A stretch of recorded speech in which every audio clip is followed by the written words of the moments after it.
Nation, what's going on? It's your boy King, and we finally got the time to get this video done. Obviously, I hope everyone is safe here in Michigan right now. We have begun to see the snow from this winter blast that we have coming our way. That's supposed to drop about a foot of snow on us, so hopefully everybody's safe. But it is time for us to address this for the final time. For me, it's been a long time coming. It's been a total of 6.5 years, being a content creator for the Detroit Lions. And this is something that's been going on every year between the fan bases. It's the blame game of a bad franchise. And one person in particular took a lot of that blame, and that person's name is Mr. John Matthew Stafford. And this is the last time that I'm going to address this, period. The Super Bowl, after the Super Bowl, whether he wins or not, I've already seen all I needed to see. So, getting to the Super Bowl was just one of the main topics here in Detroit. A lot of people didn't believe that he could even get us there. So, for my last time addressing this situation, I'm just going to explain a few things. I'm a Detroit Lions fan to the core. The only reason where you've seen the excitement come from is out of frustration. It's frustration for the fan base to totally ignore the Lions franchise and all the bad and blunderish things that they've done, and the product that they've put out there every Sunday for us fans to only get our hearts broke. And these incomplete seasons and all of these things. It definitely hurts. A lot of us, we argue the Matthew Stafford situation out of hurt. We do. We have to have something to blame. I just want all of those fingers to come off of these players that left here, off of these players that retired. I want them all to come back to the main culprit, and that is the Ford family.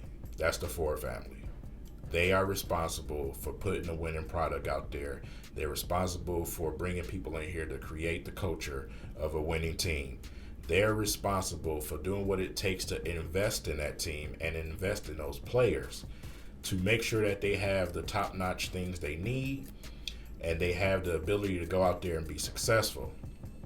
At the end of the day, they are the main horse for the show. So, the situation with Matthew Stafford, you look at it 1 year exact from the time where he left. He won his first playoff game. And then you turn around and you put everything on your shoulders when your team is trying to lose the game for you, and you still go out and you beat Tom Brady at an MVP level. Tom Brady just retired yesterday at the top of his game. Yeah, he didn't win the Super Bowl, but statistically this season, he was still at the top of what he does as a quarterback. And you put that game on your shoulders, and you put a halt to him going to the Super Bowl. Ultimately, where Tom Brady decides to retire and call it quits. You make the Super Bowl in 1 year. And I know that's extremely frustrating for a lot of fans. Some fans, it makes them, it makes the case even worse. But you got to understand, us Lions fans that were on the side of Matthew Stafford, it's not we're just on the side of Matthew Stafford. We tried to prove a point to you that your organization just did not do enough, nor the right things, or put the right things around in order for him to be successful. This Rams team, a lot of people call it an all-star team. I still don't even understand why. Odell Beckham Jr., he had a couple of good games here in the playoffs. I understand that. It's not like we never seen Matthew Stafford have two receivers to go for 100 yards in a game before. We've had Calvin Johnson and Golden Tate here on this team. We've had those situations. The problem is the simple things, the culture. Not shoring up the different levels of the offense and defense to make sure you have a sound team. Even though we had a semi-high power offense when we had Reggie Bush and all those guys around, we never had the consistency out of the backfield. We never had the consistency as far as quarterback protection. Like I said, over the years, being in the top five and getting sacked in this league is just not going to amount to success. We've seen with Aaron Rodgers where he got totally embarrassed in these playoffs simply because they could not keep guys out of the backfield. Doesn't matter what quarterback you are. Tom Brady himself, if you get pressure on guys, they're not going to make great plays. They're not going to play great. Aaron Rodgers was seen as somewhat of a mobile quarterback at times, but it just wasn't happening because they did a good job in bottling him up. So, when you got guys in the backfield creating that pressure, it's very, very hard to be successful. And on top of that, when you don't have a running game, you're forced to throw the ball a whole lot more than you need to throw the football. Makes you very predictable. And guess what that creates? Turnovers.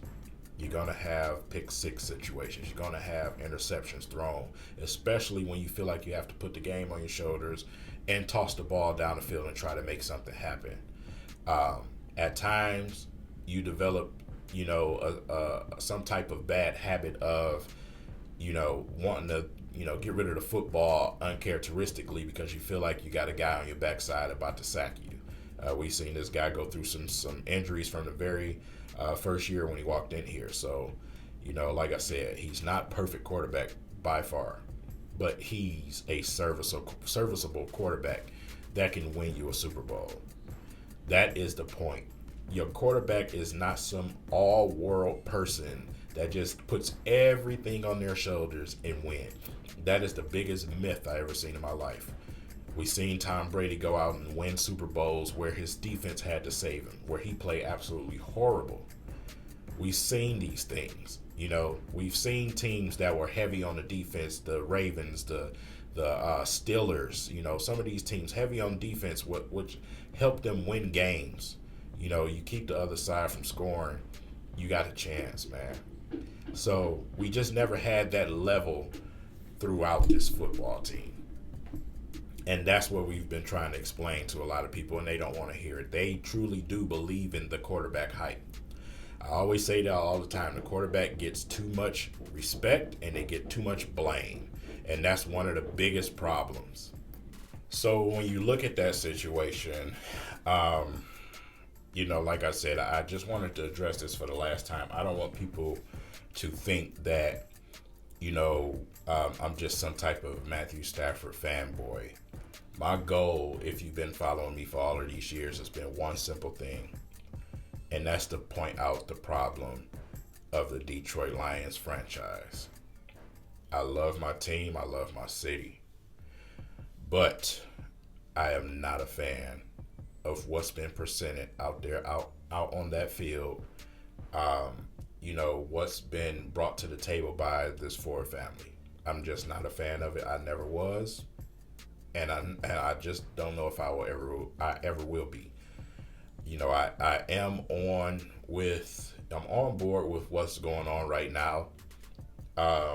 It does look like they're trying to do things, the right way.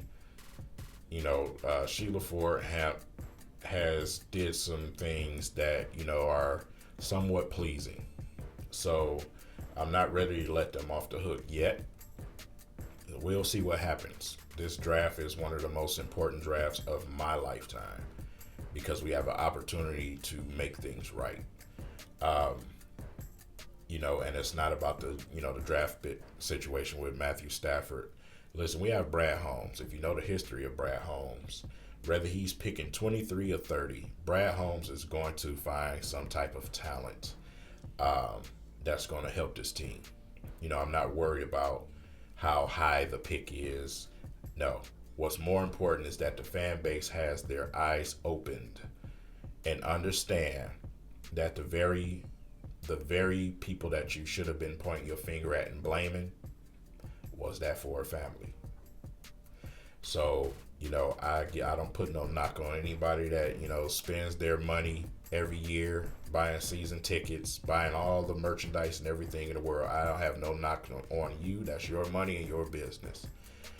But it kind of helps the narrative for the Ford family. It kind of helps them be who they are because their expectations, it's not as high as it should be. If they can make money off of us and, do a careless, uh, excuse my language, but shitty job, then what's stopping them? This thing, um, it's a business thing with them. The Detroit Lions are a business thing with them. You look at some of the other owners around the league, they genuinely love their team and they love the game of football. But the Lions, this is more business. It's a business thing. And I've seen that for a very long time. So, yeah. Just wanted to address this situation for the final time with you guys, man. And I want you to understand that it's not even about Matthew Stafford anymore. This man has moved on. He is a LA Ram now. He's in a Super Bowl. My franchise is who I'm focused on right now.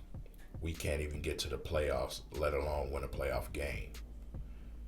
We need to be focusing on what the Fords are doing and making sure we get the most bang for our bucks, because we're the ones that drive the engine out of our pockets and our time that we invest in this team.